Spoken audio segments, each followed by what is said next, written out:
آپ کو پتہ ہی ہے اس کی وجہ کیا ہوتی ہے؟ اصل ایشو سے آپ کی وہ ساری توجہ ہٹ جاتی ہے. توجہ نہیں ہٹتی. بیسکلی یہ ہوتا ہے کہ حکومت کے ساتھ بے ایمانی کرنے کا جو ہنر ہے نا وہ ثابت ہوتا ہے کہ کس طرح سے عوام کو اصل مسائل سے ہٹا کے نان ایشوز کے اوپر حکومت کتنا ہنر جانتی ہے کہ کس طرح سے ہم نے لوگوں کو لے کے جانا ہے.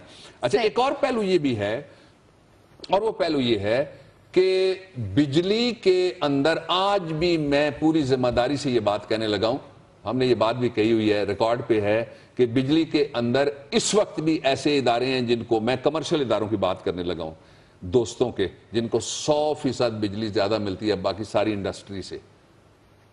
100%. اچھا یس صحیح. چلے بابر صاحب ہمیں بریک لینی ہے، موضوع بہت اہم ہے. ہم نے کوشش کی اپنی آواز اٹھائیں اور اپنی آواز ایوان بالا تک پہنچائیں. عوام تو یہ آواز سن ہی رہے ہیں. یہاں بریک لیں گے، بریک سے واپس آئیں گے تو آپ کو بتائیں گے کہ ہماری وزارت خارجہ بہت خاموش ہے. بی بی سی رپورٹ شائع کر دیتی ہے، بی بی سی تلاش کر لیتی ہے ان تمام دہشت گردی کے کیمپس کو جس کے بارے میں ہماری وزارت خارجہ کا کوئی بیان ہی سامنے نہیں آتا. یہ ماجرا کیا ہے؟ ہم سے جانیے گا اس بریک کے بعد.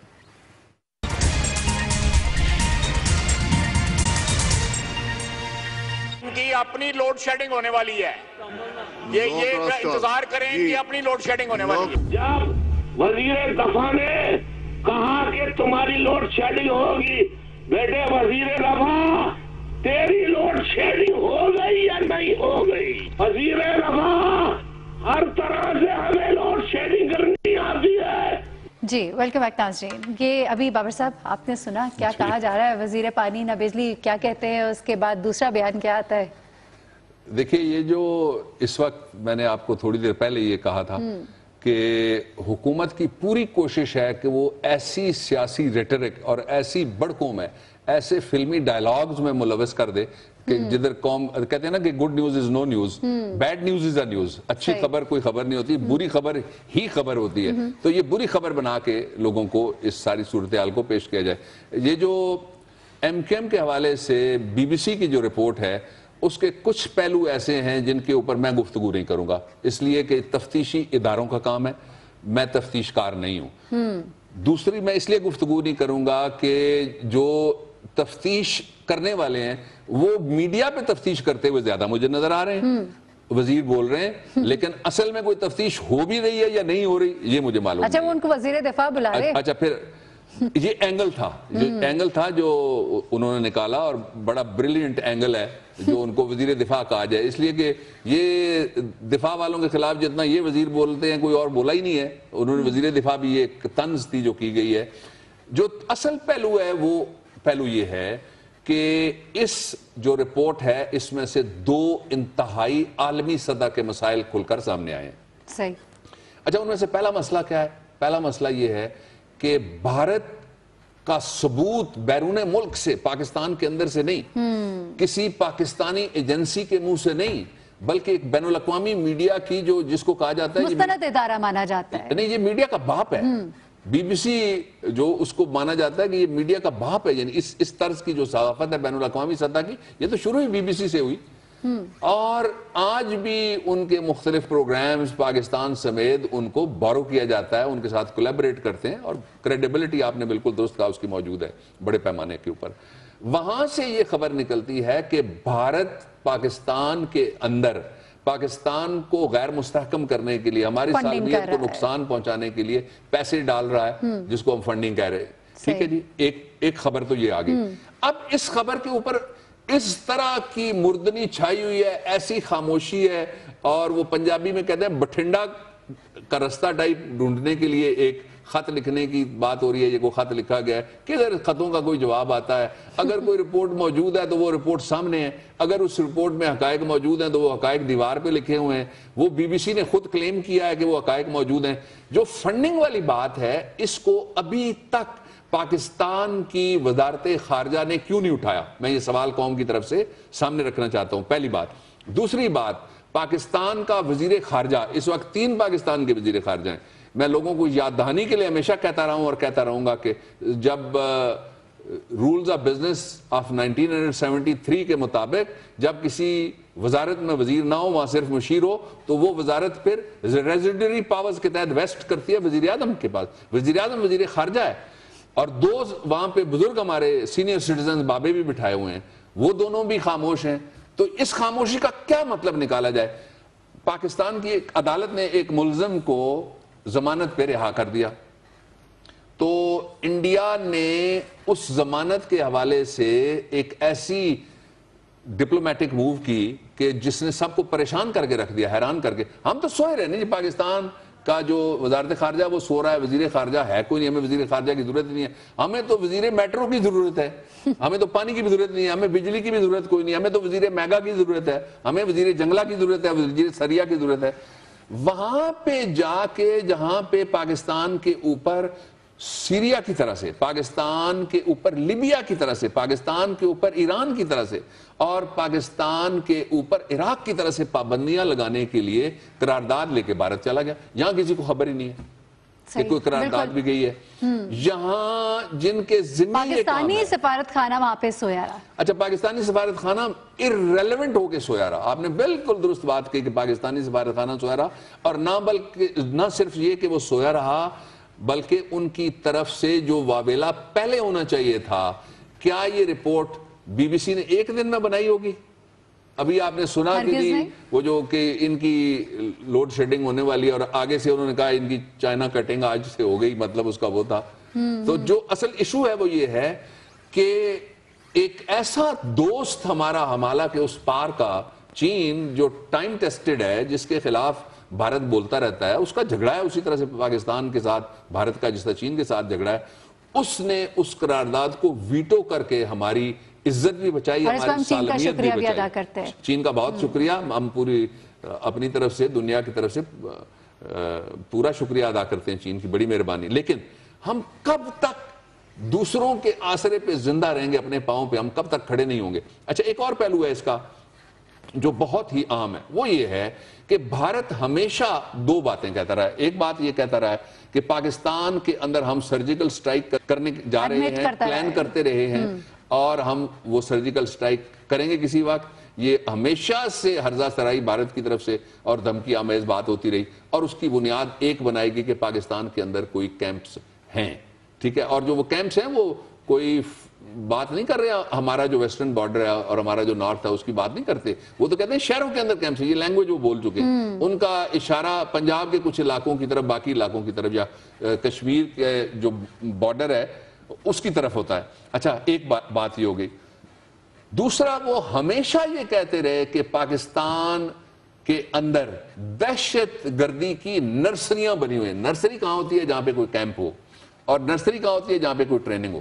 اب اگر بی بی سی کی رپورٹ کا ایک اور پہلو آپ دیکھیں جو ابھی تک ہائی لائٹ نہیں ہوا، وہ پہلو یہ ہے کہ بھارت کے بارے میں برطانیہ جو کامن ویلتھ کے اندر بھارت کے برابر بھی بیٹھتا ہے، ہمارے ساتھ بھی بیٹھتا ہے، اس کے اس ادارے نے یہ کہا کہ بھارت کے اندر دہشت گردی کی، اسلحے کی، بموں کی، مارٹر گولوں کی، دوسرے ملکوں کے اندر جا کے گڑبڑ کرنے کی تربیت دی جاتی ہے. اب میں نے کہا سیاسی پہلو میں نے چھوڑ دیا ہے آج، اس لیے کہ نیشنل ایشو میں ہائی لائٹ کرنا چاہتا ہوں. اور یہ قومی مسئلہ ہے کہ بھارت اپنے اس کے علاقے انہوں نے آئیڈینٹیفائی کیے، انہوں نے عرصہ بتایا کہ کب لوگوں کو تربیت دی گئی. جن کو تربیت دی گئی، اب مسخرہ پن ایک اور میں آپ کو بیان کر دیتا ہوں. ایک وزیر صوبہ پنجاب کا، اس کا یہ بیان آیا کہ را سری لنکن ٹیم پہ حملے پہ ملوث تھی، اور پھر دھمکی دی گئی را کی طرف سے جو ابھی زمبابوے کی ٹیم آئی ہوئی تھی پاکستان میں کھیلنے کے لیے، اس کو بھی دی گئی. اب اس کو پتہ نہیں ہے کہ اس کا مطلب کیا ہے. میں مطلب بتا دیتا ہوں. پہلا تو یہ کہ آپ نے ملزم پکڑ رکھے ہیں. آپ کا تو کیس ہی نہیں ہے کہ را ملوث ہے، آپ نے ملزم پکڑ کے ان کا ٹرائل شروع کیا ہوا ہے. اس کا مطلب یہ ہوا ملزم بے گناہ ہے. اگر بے گناہ ہے تو پہلے رہا کر کے پھر ایسا بیان دو. بالکل صحیح. ایک بات، اگر وہ گناہ گار ہیں تو پھر عدالت میں پروسیکیوشن کا اور اپنی سرکار کا مقدمہ تم خراب کر رہے ہو. یہ دوسری بات. تیسری بات یہ کہ اگر آپ کو پتہ لگ گیا کہ را ملوث ہے تو پھر آپ ان کے آپریٹرز تک تو پہنچے ہوئے نا، تبھی آپ کو پتہ لگا ہے. تو پھر آپ ان کو گرفتار کیوں نہیں کرتے؟ آپ کس چیز کا انتظار کر رہے ہیں؟ پاکستان کے اوپر زبانی حملے، پاکستان کے خلاف ٹریننگ، پاکستان کے خلاف بھارت میں فنڈنگ، پاکستان کے خلاف ساری دنیا میں ہرزہ سرائی، پاکستان کے خلاف پابندیاں لگانے کے لیے یو این کا دروازہ کھٹکھٹایا. کوئی کس کا کان یا کس کا ناک یا کس کی غیرت، کس کو کیا کسی کو جگایا جائے جی؟ کہاں مجھے تو نہیں سمجھ آ رہی کہ نظام کوئی ہے جس کے اندر کسی کو جا کے لیڈر جو کہلوانے والے ان کو بتایا جا سکتا ہے کہ اس پہ بھی آپ بولی. آخری جملہ ایک کہنا چاہتا ہوں وہ یہ ہے کہ ہماری ایک کشمیر کمیٹی بھی ہے. میرے دوست مولانا صاحب بڑے لمبے عرصے سے اس کے صدر ہیں. کبھی بولا کریں، کبھی تو بولا کرے. صحیح. بابر صاحب یہاں پہ بریک لیں گے ہم اور واپس آئیں گے تو ہم عوام کی آواز بھی پہنچائیں گے ایوان بالا تک، اور ہم بات کریں گے ضرور. ایک ایشو ہے تلاشی گمشدہ میں، ہم ڈھونڈیں گے کہ کب خاموش ہو جاتی ہے حکومت جب اسے بولنا چاہیے، اور جب بولنا چاہیے تب بولتی نہیں ہے. یہ کیا ماجرا ہے، ہم سے جاننے گے بریک کے بعد.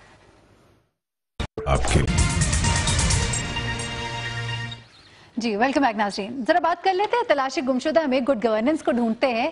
پنجاب ٹیکسٹ بک بورڈ کے حوالے سے ایک واقعہ ہم نے پہلے اس کا ذکر کیا تھا جس میں ہم نے بتایا کس طرح ہماری سرحد کی حفاظت کرنے والے ہمارے فوجیوں کے بارے میں اس میں کیا ذکر کیا گیا. ہم نے آواز اٹھائی لیکن ہم نے نہیں دیکھا کہ اس پہ کوئی نوٹس لیا گیا. لیکن بابر صاحب اب ایک اور واقعہ پیش آیا پنجاب ٹیکسٹ بک بورڈز کے اندر. کچھ ایسی باتیں 8 صوبے، کشمیر کو متنازع علاقہ قرار دینا، اس طرح کی باتیں کی گئی. اس پہ تو بڑا سخت نوٹس لے لیا شہباز شریف صاحب نے. نوٹس انہوں نے لے لیا جی؟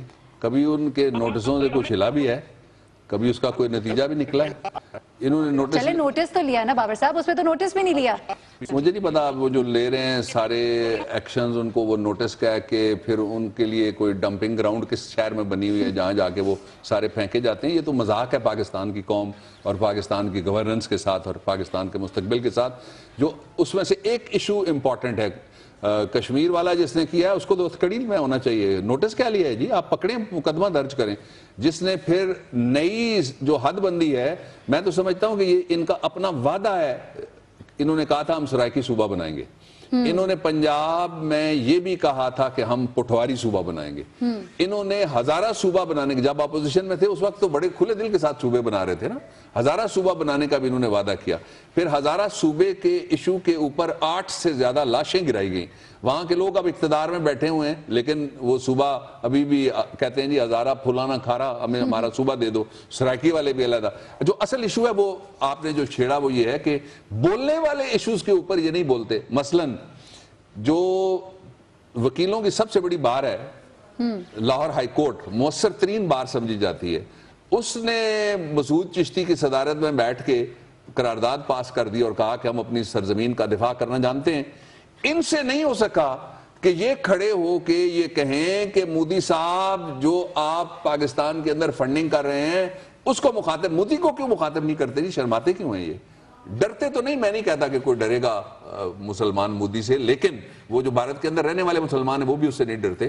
یہ بڑی المناک بات ہے کہ قومی مسائل کے اوپر مجرمانہ خاموشی قومی لیڈروں یا حکومت کی طرف سے یا وفاق کی طرف سے ہو.